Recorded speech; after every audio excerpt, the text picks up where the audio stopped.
चलें जी। अच्छा, ये मैंने बीच में सेपरेट इसको किया ताकि मेरे पास वाइवा और ये जो इंस्ट्रक्शंस है वो सेपरेट हो जाएं। बाकी को भी टेक्स्ट कर दें कि मीटिंग को यानी कि एक दफ़ा रीजॉइन कर ले। मैंने खुद से उसको एंड किया था और कुछ ऑब्जर्वेशंस भी हैं जो कि मैं शेयर करता हूँ अभी, जो कि प्रीवियस लैब जो जिसमें आपने सर्किट को बैलेंस करना था और यूज़ करना था, उसके ऊपर जो कुछ ऑब्जर्वेशन है मेरे मुंह में आपके सामने रखता हूँ। उसमें बहुत ज़्यादा कुछ कॉमन मिस्टेक्स हैं जो कि मैंने फ़ील किया, उनको भी मैं बताता हूँ कि क्या इश्यूज़ हैं उसके अंदर। सबसे पहली बात ये है कि मैनुअल की यूटिलाइजेशन 100% होनी चाहिए, जिसकी यूटिलाइजेशन मुझे नज़र नहीं आई, सिवाय कि वहाँ से देख के सर्किट बनाने के। और इंस्ट्रक्शंस जो होती हैं उसको रीड आउट हमने करना होता है ताकि हम प्रॉपर्ली अपना काम कर सकें। तो इंस्ट्रक्शंस को भी रीड आउट करने वाली चीज़ कोई ख़ास मुझे नज़र नहीं आई। ठीक है, बस एक ज़हन में एक इमेज बना हुआ है कि फॉर एग्ज़ाम्पल ये सर्किट है और इसको हमने ऐसे करना है, तो बस एक बात सुन ली है, उसको किसी न किसी तरीके से इम्प्लीमेंट कर दिया। तो ये चीज़ें इस तरह से नहीं होनी। ठीक है, चीज़ों को थोड़ा सीरियस लें, मैनुअल को जो प्रॉपर रीड आउट किया करें। तस्नीम मुस्तफ़ा, आपने हैंड रेज़ किया हुआ, खैरियत? सर जी, वो मैंने ना एक फॉर दोबारा वैल्यूज कैलकुलेट किए हैं, तो मैं आपको मेल कर दूं। वो एक सेपरेट चीज़ है, वो अब मैं कुछ और बातें अब कर रहा हूँ। ठीक है सर। ठीक है, वो मेल करनी है या जो कुछ भी, अभी कुछ और इंस्ट्रक्शंस डिस्कस मैं कर रहा हूँ। सर और वो वो विजुअली जो मोइस मोइस का मैंने का शेयर मेल चला गया, मोइस के नेट चला गया, वो कह रहा है सर को बता देना। यार वो कोई इशू नहीं है, बस हम कुछ डिस्कस कर रहे हैं, that's fine. Leave the issues, अब इश्यूज नहीं, अब सोल्यूशन के लिए मैंने मीटिंग ज्वाइन की। इश्यूज जिसके जो थे इंडिविजुअली तौर पर मैंने बता दिए सबको। ठीक है, तो अब यहाँ पे कोई डिस्टरबेंस नहीं क्रिएट करे। ओके जी। सो तो वन अगर 1 क्रेटार की लैब है तो दैट मीन्स कि 3 आवर हम उस पर स्पेंड करें, तो इसके ऊपर काम भी उसके अकॉर्डिंगली करना चाहिए। ठीक है, अगर मैं इस पे थोड़ा क्लोजली इसको ऑब्जर्व करूं तो एक दो को मैं ठीक करके बाकियों को मैं सारा को रिजेक्ट भी कर सकता था, लेकिन मैंने यहाँ पे फिर भी उनकी मोटिवेशन के लिए उनको इनकरेज किया। लेकिन हर दफ़ा मोटिवेशन ही नहीं होती, थोड़ा सा चीज़ों को सीरियस लें ज़रा। तो आपके पास ये पहले सर्किट है, ये सर्किट था।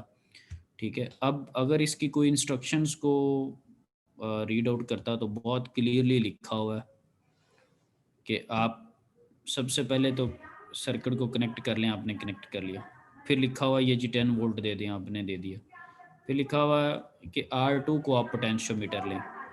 तो अब मेजॉरिटी को मैंने ऑब्ज़र्व किया है कि जब आप एक सर्किट बना रहे हैं मैनुअल के अकॉर्डिंगली, तो फिर आपका R2 पोटेंशियोमीटर किसी का कहीं पड़ा हुआ है, किसी का ये R2 पोटेंशियोमीटर जिसको कि मैंने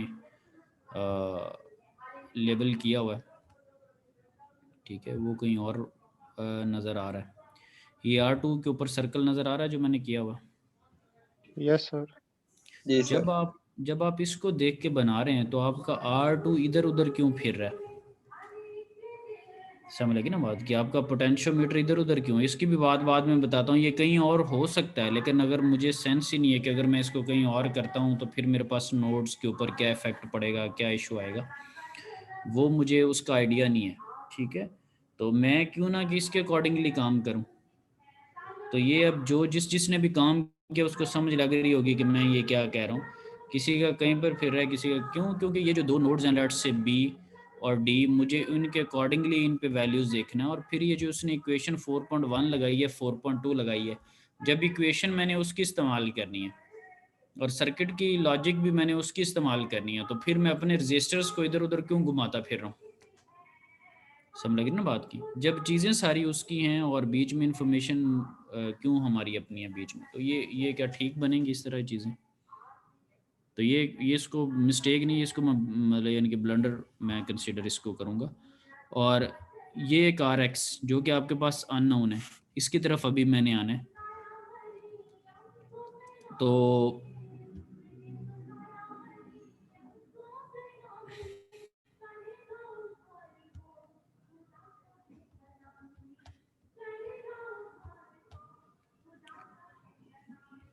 ठीक है जी। R2 को मैंने रखा हुआ है पोटेंशियोमीटर, ठीक है। और उसके बाद है कि गैल्वानोमीटर के ऊपर आपने नल पोजीशन लेनी है। R1 की भी कोई ना कोई वैल्यू होगी, R3 की भी कोई ना कोई वैल्यू, डेफिनेट सी बात, आप रजिस्टर ला के प्लेस कर रहे हैं तो उनकी कोई ना कोई वैल्यू तो होगी। सेम इसी तरह RX भी आपने पिक किया और यहाँ पे प्लग किया है तो RX की भी कोई ना कोई वैल्यू तो होगी। तो तीनों की कोई ना कोई वैल्यू है, वो आपने तीनों यहाँ पर लगा दी हैं और R2 को आप वेरी कर रहे हैं। तो R2 को वेरी करते करते एक ऐसा पॉइंट आया जब आपके पास गैल्वानोमीटर नल हो गया। अब आप उस पॉइंट पर हैं जो कि आप करना चाह रहे थे। अब आप इस काबिल हैं कि आप इक्वेशन 4.2 यूज़ कर सकें। अब आप व्हीटस्टोन के कॉन्सेप्ट अप्लाई कर सकते हैं। अगर ये आप इसको नल नहीं करते तो आप व्हीटस्टोन का फॉर्मूला यूज़ नहीं कर सकते। दैट इज़ व्हाट कि व्हीटस्टोन क्या कह रहा है, सर्किट बैलेंस होगा तो आप वो फार्मूला यूज़ कर सकते हैं। अब वो फार्मूला कहता है कि RX is equal to R2 into R3 divided by R1। अब आप मुझे ये बताएं कि अगर तो आप कोई रजिस्टर्स कहीं और घुमा दें, कोई कहीं और घुमा दें, और किसी का कुछ और नाम है, किसी का कुछ और नाम है, तो जब आपको अपोजिट नोड्स या उस तरह का कोई बेसिक कॉन्सेप्ट नहीं है तो मैं किस तरह उनको चेंज कर सकता हूँ। आप चेंज कर सकते हैं लेकिन फिर आपको पता भी हो कि ये मेरा सेम नोड है, ये अपोजिट नोड्स है, इनको मैंने कैसे इक्वेशन में लेके आना है, कैसे मैंने इसको यूटिलाइज करना है। या तो बैकएंड के कॉन्सेप्ट सारे क्लियर हों तो आप अपनी मर्जी से नेमिंग कन्वेंशन भी चेंज कर सकते हैं, आप अपनी मर्जी से सारा कुछ प्लग एंड प्ले कर सकते हैं। लेकिन जब वो वाली चीज़ नहीं है तो बैकएंड पे जब वर्किंग नहीं हम करेंगे तो फ्रंट फुट पे हम कैसे चेंजिंग कर सकते हैं विदाउट एनी रिव्यू। अब इसके बाद फिर उसने क्या कहा है, उसने कहा है कि सर्किट बैलेंस हो गया, उसने कहा है कि आप सप्लाईज को ऑफ कर दो और डिसकनेक्ट कर दो R2 को from the circuit to measure its value. वो क्यों कह रहा है, वो कह रहा है कि जो पोटेंशियोमीटर आपने लगाया हुआ था, अब आपको बैलेंस सर्किट मिल गया तो अब आप देख लें कि पोटेंशियोमीटर वो कितने ओम्स का था। कोई 10 पे किसी का एडजस्ट हो रहा है, 15% पे, 20 पे, 30 पे, 40 पे। तो यहाँ से अब आपके जेन में R2 की वैल्यू भी आ चुकी है। अब आप काम क्या करते हैं, अब पॉइंट नंबर 5 ये है कि इक्वेशन 4.2 के अकॉर्डिंगली RX की वैल्यू कैलकुलेट करो। तो मैं RX पे आता हूँ। R2 मेरे पास क्या है, जो कि पोटेंशियोमीटर है, पॉइंट नंबर 4 से आया। R3 स्टार्ट से ही मुझे पता था, R1 भी स्टार्ट से मुझे पता था। तो R1 R3 का मुझे पता था। R2 जो है वो मेरे पास एक पोटेंशियोमीटर है, किसी की वैल्यू इसकी कुछ और होगी, किसी की वैल्यू कुछ और होगी, क्योंकि जब आप R3 और R1 को पिक कर रहे हैं तो अब आप किसी ने कुछ वैल्यू ली है, किसी ने कुछ लिया, तो R2 भी उसके अकॉर्डिंगली होगा। तो अब RX मेरे पास आ चुकी है वैल्यू। RX ये वो अननोन रेजिस्टेंस थी। और डेफिनेट सी बात है, जब आप अब इसमें क्वेश्चन जेन में ये आता है कि जब मैंने सर्किट शुरू किया था तब भी तो मैंने RX की जगह कोई ना कोई रजिस्टर लगाया था। वो बात बिल्कुल ठीक है, RX की जगह आपने कोई ना कोई रजिस्टर लगाना है। जब आप हार्डवेयर पे भी कर रहे होते हैं तो आप इसकी जगह कोई ना कोई रजिस्टर लगाते हैं और हम उसको मोस्टली क्या कर देते हैं, हाइड कर देते हैं ताकि हमें पता ना हो कि इसकी क्या रेजिस्टेंस है, और थ्रू दिस फार्मूला हम उसकी रेजिस्टेंस कैलकुलेट कर लेते हैं। ठीक है, वो रजिस्टर एग्जिस्ट कर रहा होता है, रजिस्टर की कोई ना कोई वैल्यू होती है, वो सारी चीज़ें एग्जिस्ट कर रही होती हैं, तब हम क्या उसको कहते हैं, वैल्यूज़ देखते हैं, हाइड कर देते हैं और फार्मूला लगा के पहले सर्किट बैलेंस किया, फिर फार्मूला लगाया, फिर RX को कैलकुलेट किया। RX जब कैलकुलेट होगी तो यूँ मेरे पास टेबल नंबर 1 कंप्लीट होगा। टेबल 2 में वो ये कहता है कि आप RX जो है अननोन कोई रेजिस्टेंस है, R1 की कोई वैल्यू है, कोई R3 की वैल्यू है, कोई R2 की वैल्यू है जैसे अभी आई थी, और कोई RX की भी अभी वैल्यू आई थी। हमने चारों रेजिस्टेंसेस को टेबल 1 में लिख दिया, ये हमें पता है, और सर्किट बैलेंस था। इन एनी केस अगर मेरा सर्किट बैलेंस नहीं होता तो R1 R3 R2 RX वगैरह ये जो चारों रेजिस्टेंसेस हैं, जब मैं इनकी वैल्यू कुछ और रखूँगा, अब मैं टेबल 2 की बात करने लगा, जब मैं कुछ और वैल्यू रखूँगा तो साफ ज़ाहिर है अब सर्किट बैलेंस नहीं है, कोई ना कोई पोटेंशियल डिफरेंस आएगा। जब कोई ना कोई पोटेंशियल डिफरेंस आएगा तो वो मैं टेबल 2 में रिकॉर्ड कर लूँगा। फिर मैं वैल्यूज़ अपनी मर्ज़ी से बदल देता हूँ। फिर मेरे पास कोई ना कोई वोल्टेज डिफरेंस आएगा, फिर मैं उसको मेंशन कर देता हूँ। अगेन मैं वैल्यूज़ कुछ बदल देता हूँ, अगेन मेरे पास वोल्टेज डिफरेंस आएगा, उसको मैं। अब जब मैंने क्वेश्चन पूछे हैं तो जब मैं कहता था कि मैनुअल देखा तो कह रहे हैं कि जी वो देखा हुआ, वो हमें पता है कि मैनुअल के अंदर यूँ यूँ होता है। लेकिन वो मैनुअल तो ठीक तरह से नहीं, मैनुअल देखने का मतलब ये है कि try to fill it up. और जब आप उसको फिल करते हैं तब आप प्रॉपर इंस्ट्रक्शंस को देखते हैं, तब आप अपने क्वेश्चंस को नोट डाउन करते हैं कि क्या इश्यूज। ठीक है, इस तरह नहीं है कि सर्किट को लगा के आप जोड़ के मुझे एक हफ्ते तक डेडलाइन के ऊपर दिखा दें और मैनुअल को इसको रीड आउट ही ना करें, उसको इंस्ट्रक्शंस को लिखें ही ना। तो जब आप कुछ पढ़ेंगे तभी लर्न करेंगे ना। मेरे लिए तो बहुत इजी है कि मैं आपको कुछ थोड़े से टाइम के लिए दूँ। अब मैंने 8 बजे की शुरू की हुई है साहब ज़रा, तो आप ऑनलाइन सेटअप में घर में बैठ के बेड में भी बैठ के ले सकते हैं लैब। मैं कब से यानी कि ये सारी चीज़ों के लिए इसको मैनेज करके 8 o'clock from the university and मैं मतलब उस चीज़ों को देख रहा हूँ। तो लर्निंग इसमें आपकी है, अदरवाइज़ मुझे तो कम काम करवाना ज़्यादा सूट करता है ना। ठीक है, तो यस 3 सर। तो ये कुछ चीज़ों को देखे मैं कुछ और तरफ आप लेके जाता हूँ, आप थोड़ा सा ईज़ी पाथ फ़ॉलो करते हैं। तो मेरा कोशिश ये होती है कि आप थोड़ा लर्निंग कर लें यार, कुछ सीख लें। अगर आप टाइम लगा रहे हैं, इफ़ यू हैव पेड, तो आप कुछ लर्न कर लें। तो आप उस पे लर्निंग के ऊपर कोशिश किया करें। फिर आपको पता है कहीं न कहीं मुझे कहीं से भी कोई इन्फॉर्मेशन मिलती है, अगर किसी एक स्टूडेंट का मेरे से कोई क्वेश्चन होता है, मैं उसको फ्लिप करके आप लोगों के साथ अक्सर शेयर करता हूँ, कभी कोई लिंक, कोई कुछ। कल अभी अमाद मुझे कह रहा था कि सर वो यस सर। पोटेंशियोमीटर मैं लगा रहा हूँ तो मुझे इश्यूज़ आ रहे हैं। तो मैं उसको मतलब उसके सॉल्यूशन के लिए वो एक चीज़ देखी, फिर मैंने सबको कह दिया कि अच्छा यार इसको यूज़ कर लो। तो अब मैं अगर उसको एक पर्टिकुलरली आंसर दे दिया माद, वो मेरे से सेटिस्फाई लेट से होके चला गया, मैं उसको ना भी बताता तो किसी को क्या पता कि ये आया था, इसको ये मसला था। लेकिन मुझे ये फ़ील हुआ कि यार ये कॉमन इशू डेफ़िनेट सी बात है, हो सकता है। मैंने सबके साथ फिर वो शेयर कर लिया। या उस दिन ब्रिज रेक्टिफायर वाली अगर हमने लैब किया, तो वो टॉप से क्यों कम रह रही है और नीचे फ्लैट क्यों हो रही है, मुझे 100% यकीन है कि अगर मैं आपको नहीं वो इंस्ट्रक्शन बताता तो वो स्किप हो जाना था कॉन्सेप्ट ना। लेकिन मैंने उसको एक्सपैंड करके उसको बताया। वो मोइज़ ने मुझे सेंड की थी, उसके मैं सर्किट को ऑब्ज़र्व कर रहा था। तो वहाँ से मैं चूँकि एडीसी पढ़ाई तो मेरे ज़हन में एक चीज़ आई, तो मैं पता नहीं कहाँ-कहाँ से डेटा उठा रहा होता हूँ, किसी टाइम पे क्या एफ़र्ट कर रहा था। ठीक है, तो इसलिए जो मैं इंस्ट्रक्शंस वगैरह देता हूँ उसको क्लियरली ज़रा आप देखा करें, ताकि आपकी लर्निंग अच्छी हो जाए। मार्क्स आपके आ रहे हैं, साफ-ज़ाहिर मार्क्स आपके लग रहे हैं, आप मुझे काम दिखा रहे हैं, अच्छा काम आप लोग करते हैं, नो डाउट। लेकिन ये है कि थोड़ा-थोड़ा उसको इम्प्रूव करें। ठीक है, थोड़ा-थोड़ा इम्प्रूव करें। मार्क्स ठीक हैं, एफर्ट सारे कर रहे हैं, नंबर लग रहे हैं, वो एक अलग बहस होती है। ग्रेड साफ-ज़ाहिर इंशाल्लाह बेहतर ही आएँगे, सारे मामला ठीक है। लेकिन लर्निंग को भी हमने इम्प्रूव करना है। तो इसमें अब तो कोई कन्फ्यूजन नहीं है। अब मैंने सबको खैर टाइम भी दिया, उस पे मैंने देखा भी है चीज़ें भी। No circuits sir. No sir. हैं। No sir. इसमें एक मेरे लिए बड़ा ईज़ी हो सकता है कि मुझे मेल कर दे, मेल पे मैं देख लूँ और मेल पे मेरे पास चीज़ें आ गई हैं। तो ये जो मैंने पौने 2 घंटे पौने 3 घंटे इस पे लगाए, मेरे पास 10 मिनट का काम हो सकता है।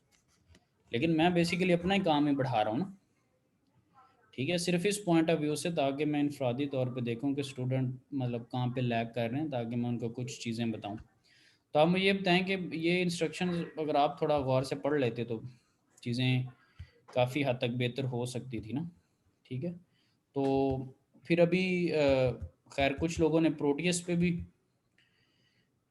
किया हुआ था, ये कभी बसमा ने किया हुआ था। तो वो अगर कोई प्रोटियस पे कर ले तो उसका टेबल 4.3 भी फिलअप हो सकता है। फॉर एग्जांपल थर्मिस्टर, जब टेम्परेचर आप चेंज करोगे, सबसे पहले थर्मिस्टर एक टेम्परेचर चेंज करोगे तो उसकी आर एक्स बदल जाएगी, और जैसे ही आर एक्स बदलेगी सर्किट में वोल्टेज डिफरेंस बदल जाएगा। तो ये एक वे है कि अगर किसी, ये मैंने नहीं कहा किसी को करने को, मैंने 4.3 नहीं कहा, ठीक है। लेकिन अगर कुछ कोई कर रहा है तो ये मैंने जस्ट उसके लिए ये एक पॉइंट बताया। अब इसमें कोई कन्फ्यूजन तो नहीं है किसी को, कोई भी जो भी इश्यूज हैं? No sir. No no sir. Sir. No sir. ठीक है जी। अच्छा, ये जो अभी आपने काम किया ना, ये अभी मैंने इसको रिपीट इसलिए किया ताकि नेक्स्ट में भी हमें बहुत बेनिफिट देगा। प्रीवियस जो था ना, उसमें हमारे पास रेजिस्टर्स थे और इम्पिडेंस नहीं थी। आपको पता है कि इम्पिडेंस के अंदर हमारे पास क्या होता है, कैपेसिटेंस और इंडक्टेंस इन्वॉल्व हो जाती है, ऐसे ही? Yes sir. यस ठीक सर। है, तो सिंपल रेजिस्टेंस के लिए जो हम ब्रिज यूज़ करते हैं उसको हम व्हीटस्टोन ब्रिज का नाम दे लेते। जब एसी के लिए हम यही काम करते हैं तो इसको हम मैक्सवेल का नाम दे लेते हैं। इसमें हम इनपुट फिर क्या देते हैं, एसी इनपुट देते हैं। और आप ये देखें कि इसमें क्या लगी हुई हैं, ये Z1 Z2 Z3 Z4 नज़र आ रही हैं, ये क्या चीज़ें हैं? सर सर इम्पीडेंस इम्पिडेंस है। इम्पिडेंसेस है। हैं। इससे मुझे ये फील हो रहा है इसमें रेजिस्टेंस भी हो सकता सकती है, इसमें इंडक्टेंस भी हो सकती है, इसमें कैपेसिटेंस भी हो सकती है, कुछ भी हो सकता है। वो मैं फर्दर डिटेल में जाऊंगा तो मुझे पता लगेगा। ऐसे ही यस सर। Yes sir. इसमें एक ये डी लगा हुआ है। डी से मुराद उसका है कि डिटेक्टर, यानी कि ना आप डिटेक्ट कर रहे हैं बेसिकली कि वही वही like galvanometer, like any volt meter, ampere metre, आप डिटेक्शन कर रहे हैं कि यार ये सर्किट बैलेंस है या नहीं है। प्रीवियस लैब में हमने एक अननोन रेजिस्टेंस कैलकुलेट की थी, यहाँ पर हम एक अननोन इंडक्टेंस या कैपेसिटेंस उसको हम कैलकुलेट करेंगे। यानी कि वहाँ पर सिंपल हमने रियल वैल्यू ली थी, यहाँ पर रियल प्लस इमेजिनरी वैल्यूज़ भी हमारे पास होंगी।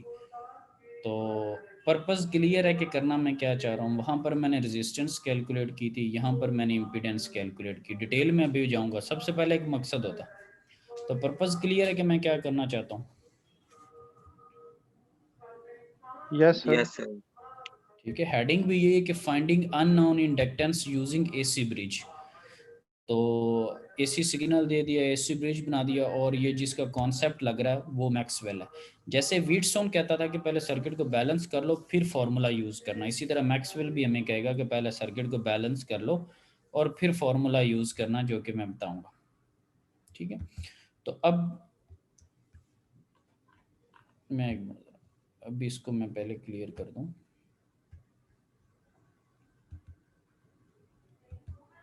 मैं इसकी डिटेल में आपको ये चीज़,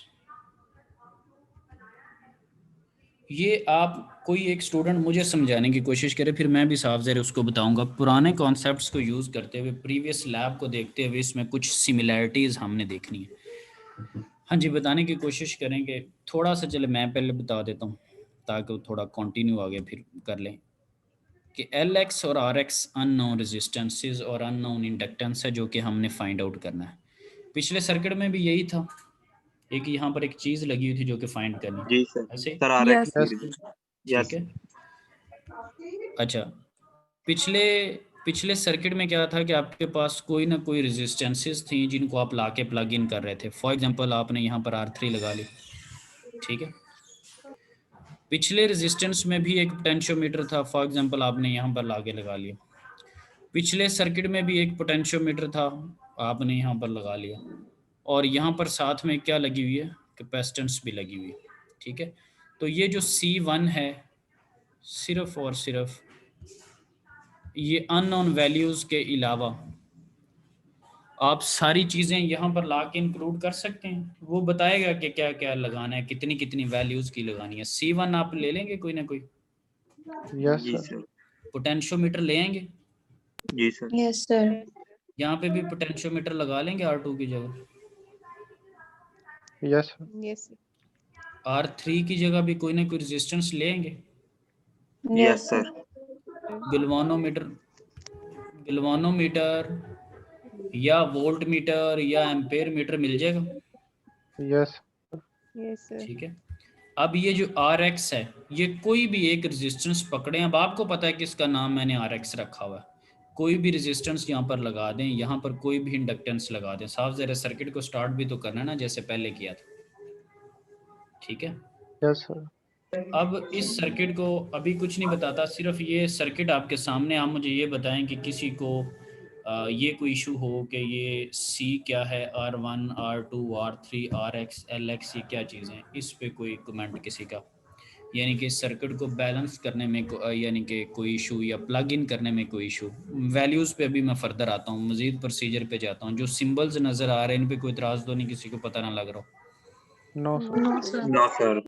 अच्छा, अभी इसके फार्मूला पे मैंने आहिस्ता आहिस्ता, अब इस पे पर्पस क्लियर है, इस पे तो कन्फ्यूजन नहीं होगी कि कहाँ पर क्या क्या वैल्यूज़ देनी है। तो करने की कोशिश क्या करेंगे कि R2 को वेरी करके और R1 को वेरी करके हम बैलेंस करने की कोशिश करेंगे। देखें ना, जो वेरिएबल चीज़ है वहीं पे हम प्लग एंड प्ले कर सकते हैं ना। ठीक है, जो Yes, वेरिएबल sir. चीज़ें हैं वहाँ पर हम जो है वो, अच्छा जी। और इंस्ट्रक्शंस जो हैं इसकी हमें प्रोसीजर पे दी हुई हैं, परेशान होने की ज़रूरत नहीं कि C1 ये है, लेट से R1 ये है, R2 ये सपोज वेरिएबल है, R3 लेट से मेरे पास ये है, इंडक्टेंस लेट से मेरे पास ये है। वैल्यूज़ सारी हमें 1 बाय 1 जो है वो बताई हुई हैं, और बताया भी हुआ है कि बाय यूजिंग फंक्शन जनरेटर ये जनरेट करो, balance the bridge by varying the resistance R2, और जब वेरी बैलेंस कर लो तब remove the R2 from the circuit और उसको मेजर करो, पहले भी हमें यही कहता था, ठीक है। और फिर उसके अकॉर्डिंगली टेबल में वैल्यूज़ लिखो, लेकिन हमने थ्रू फार्मूलाज क्या करना है, कंडीशंस क्या हमारे पास, तो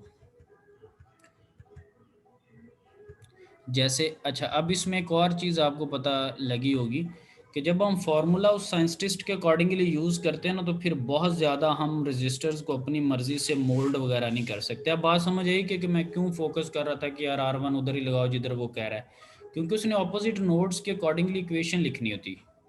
बात समझ ना आप, उसने बताना होता है कि ये नोड उसके बराबर है, ए पॉइंट बी के बराबर। तो अब अगर आपके ए और बी पॉइंट के अंदर रेजिस्टेंसेस ही फ़र्क हैं, तो फार्मूला आपने जल्दी से उसका यूज़ कर लेना और कॉन्फ़िगरेशन आपने अपनी की होती है, ठीक है। तो वहाँ पे इश्यूज़ आ जाते हैं। तो अब ये फार्मूला ये हमें ये कहता है कि अगर आपने मैक्सवेल को यूज़ करना है तो पहली ये कंडीशन सेटिस्फाई होनी चाहिए कि Z1 Z4 is equal to Z3 Z2 Z3, ये होता है इसके अंदर। और सेकंड इसकी कंडीशन, जैसे वहाँ पर आप बैलेंस करते हैं तो ये वाले फार्मूलाज लगा सकते हैं। इसी तरह दोनों के जो एंगल्स हैं θ1 और θ4 और θ2 और θ3, अब वहाँ पर उसने बताया हुआ है कि उसकी इम्पीडेंस Z1 कौन सी है, Z2 कौन सी है, Z3 कौन सी है। आपको पता है कि आप x प्लस वाई जे की फॉर्म में लिख सकते हैं और फिर पोलर फॉर्म में भी लिख सकते होते हैं, मैग्नीट्यूड इनटू एंगल। ये कैलकुलेटर में यस भी सर। होता है, आप वो यस सर, वो कैलकुलेटर से भी कन्वर्ट कर सकते हैं। इंटरनेट के थ्रू भी आप उसको कर सकते हैं कन्वर्ट, अगर किसी को कोई इशू वगैरह हो तो, ठीक है। तो अब जब मैक्सवेल ब्रिज को आपने यूज़ करना है तो आपने क्या करना है, मेजर द अननोन इंडक्टेंस। वो कह रहा है कि measure the unknown inductance in term of unknown capacitance. क्यों? क्योंकि उसने C1 की वैल्यू आपको खुद से बताई हुई है कैपेसिटेंस की। तो अब जो उसके लिए फार्मूला यूज़ करना है कि Z1 is equal to R1, बताई उसने वैल्यूज़, और नीचे J मेगा R1 और C1, Z2 उसका R2 के बराबर है क्योंकि उसकी जगह सिर्फ एक ही वेरिएबल रजिस्टर लगा हुआ है, और Z3 की जगह भी सिर्फ एक ही रजिस्टर लगा हुआ है, इनमें कोई इमेजिनरी कंपोनेंट नहीं है, ठीक है। ये परेशान होने की ज़रूरत नहीं, ये जब ऊपर आपको सर्किट दिखाया था तो सिर्फ 2 रजिस्टर ही लगे हुए थे इनकी जगह, ठीक है। ये कोई साइंटिफिक वे नहीं यूज़ कर रहा, वहाँ पर लगे 2 रजिस्टर थे तो वो लिख दिया। Z4 की जगह क्या लगा हुआ था, एक अननोन रेजिस्टेंस थी और एक इंडक्टेंस वाली वैल्यू थी वहाँ पे। तो ये आपके पास चारों चीज़ें हैं जो कि उसके चारों कंपोनेंट है, ठीक है। फॉर एग्जांपल अगर मैं इधर सर्किट पे वापस आऊँ कहीं पिक्चर पे, मादली एक मिनट ज़रा चीज़ें थोड़ी सी बता लूँ फिर आता हूँ वापस। ये चीज़ इस पे अगर आप देखें तो जो उसकी अननोन, ये इसको उसने Z4 कहा हुआ, दैट इज़ Z3 एक ही रजिस्टर है, दैट इज़ Z2 एक ही रजिस्टर है, वहाँ पे वैसे ही लिख रहा था, दैट इज़ Z1 वगैरह जो कि वहाँ पर थी, ठीक है। तो ये कुछ चीज़ें हैं जो कि हम इनको कर रहे हैं। तो ये वहाँ पर उसने लिखी हुई थी, वैल्यूज़ को फार्मूलाज के अकॉर्डिंगली हम यूज़ कर लेंगे।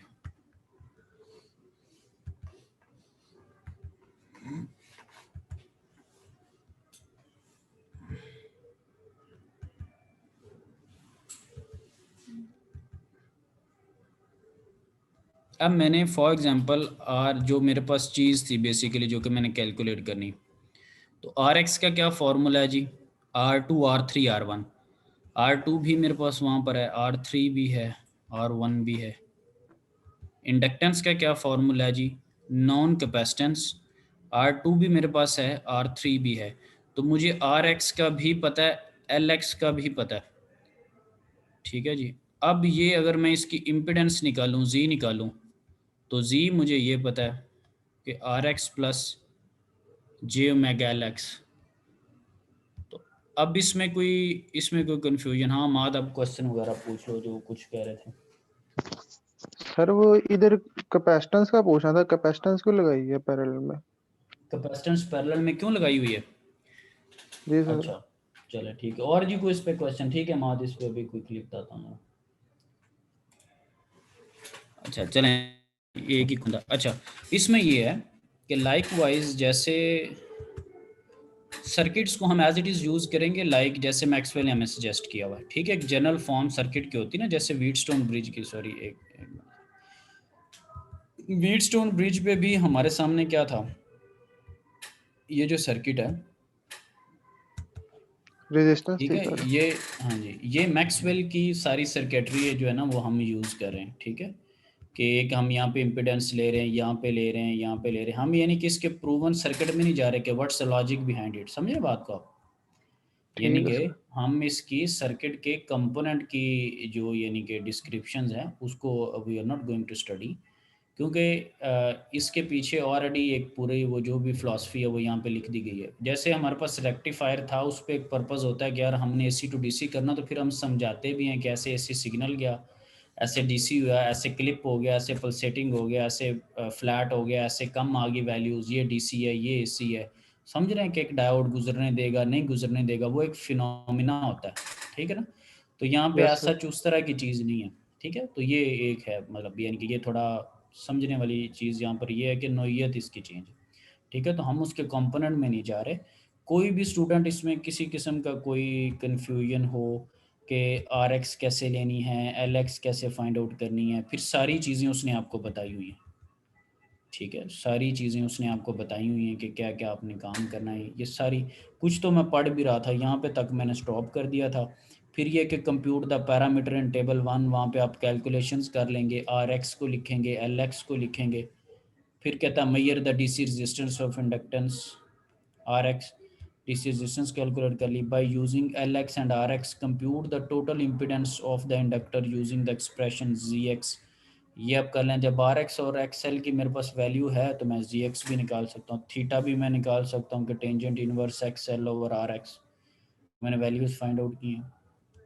फिर इस तरह अगले टेबल में आ जाता है, उसमें बता रहा है कि ये वैल्यूज़ रखें और उसके अकॉर्डिंगली करें, ठीक है। तो इसमें इंस्ट्रक्शंस को अच्छी तरह फॉलो करें। और ये देखें, हमें एल एक्स का फार्मूला भी गिवन है, आर एक्स का भी गिवन है, जी एक्स का भी गिवन है, ऊपर क्यू का भी है, जिसको भी खैर मैंने आपके सामने अभी यहाँ पे नहीं पेश किया था फार्मूला। आगे वैल्यूज़ आपको टेबल 2 की जो इंस्ट्रक्शंस हैं उनके अकॉर्डिंगली अब आप उस चीज़ें आपको बता रहा है कि कंस्ट्रक्ट द ब्रिज जो है वो एज शोन इन फिगर 8.2। अब जैसे 8.2 में बताया वैसे करो और ये वैल्यूज़ रखो, उसके अकॉर्डिंगली ये करवा लेगा। इस पे कोई क्वेश्चन वगैरह? मैं सर्किट पे वापस ले आता हूँ। ये जी नो सर। सर्किट है, इस पे कोई क्वेश्चन वगैरह? ये आर एक्स और एल एक्स भी लकीली इसी पिक्चर के अंदर, ये मुझे आर एक्स भी नज़र आ रहा है, एल एक्स भी नज़र आ रहा है। R2 R3 जो जो वेरी कहता जाए उसको वेरी करते जाएं। कुछ वेरिएबल फिगर के अंदर वेरिएबल चीज़ें हैं वो हमें पता है कि यार ये वेरी होती हैं।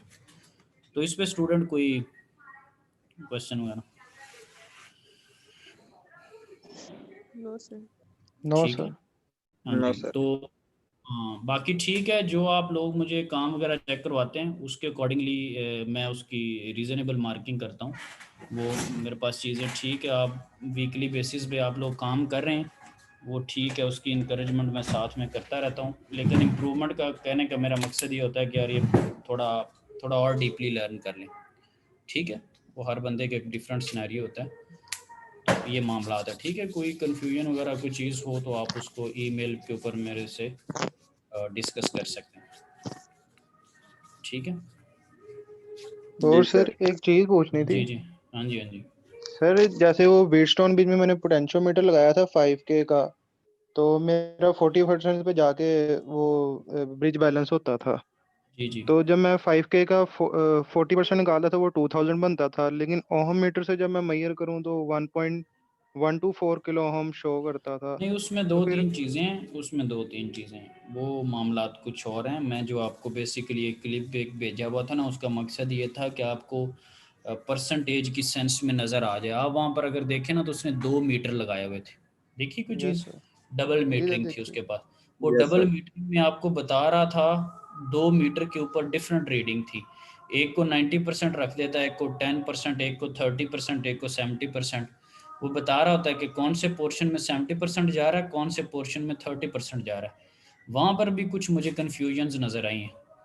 कि पोटेंशियोमीटर को जब आप वेरी करते हैं, मिसाल के तौर पे उस पे आ रहा है 40, तो अब कौन मुझे बताएगा कि 60% इधर चला गया और 40% इधर चला गया? क्या पता आप मुझे उल्टा बता रहे हो। सपोज आप मुझे कहते हैं सर 30% है पोटेंशियोमीटर, अब उसने 70 और 70 के 70 और 30 के डिवीजन किए, तो अब मुझे ये कौन समझाएगा कि उधर 30% जा रहा है, इधर 70% जा रहा है?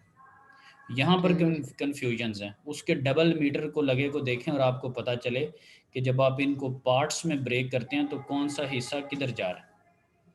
सही है।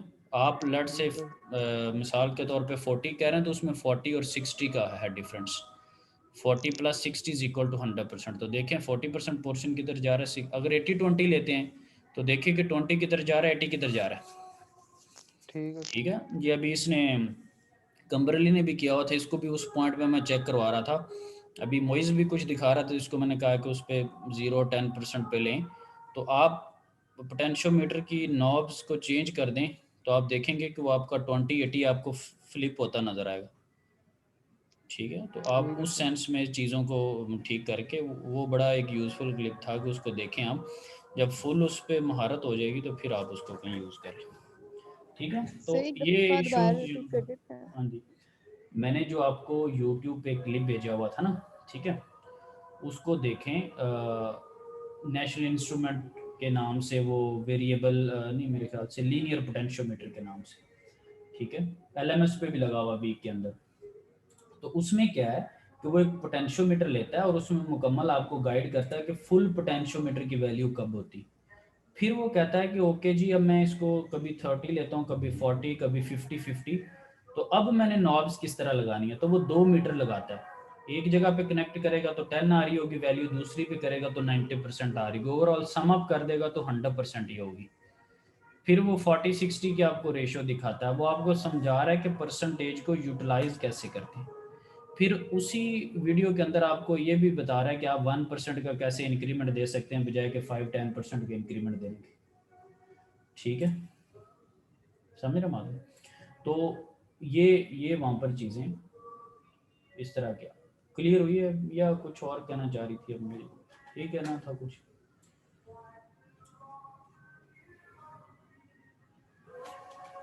माइक उनको ऑफ है, ये क्या है? अब ये किसने क्वेश्चन किया था?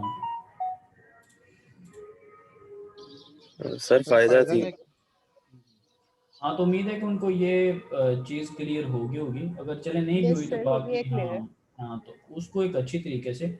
और वो भी मैंने एक और एज अ फनी नोट आपको बताऊँ, वो मैंने सेंड किया था, ये उसको देख लेंगे। मैं जिसको पूछता था वो कहते नहीं सर वो हमें वीडियो मिल गई है वो, लेकिन अभी हमने देखी नहीं है। वो इंशाल्लाह देख लेंगे। देखी है सर, हाँ जी, लेकिन हाँ, लेकिन क्या देखी उसमें? थी सर वो वीडियो पूरी। नहीं, मैं एक स्टूडेंट की नहीं बात की, मेरे पास 12-13 हैं, तो मोस्टली मुझे यही कमेंट मिलेंगे वो इंशाल्लाह मिल गई है, तो इंशाल्लाह देख लेते हैं। इंशाल्लाह पे बात थी ना। Yes sir. ठीक है, तो ठीक है जी, थैंक यू वेरी मच। इस पे अगर कोई इशू वगैरह हो तो वो आप मेरे से डिस्कस कर सकते हैं। ठीक है, यस सर। चलें। Yes sir. ठीक है अल्लाह सर। हाफिज़। अल्लाह हाफिज़। अल्लाह हाफिज सर। अल्लाह हाफिज़। हाफिज़।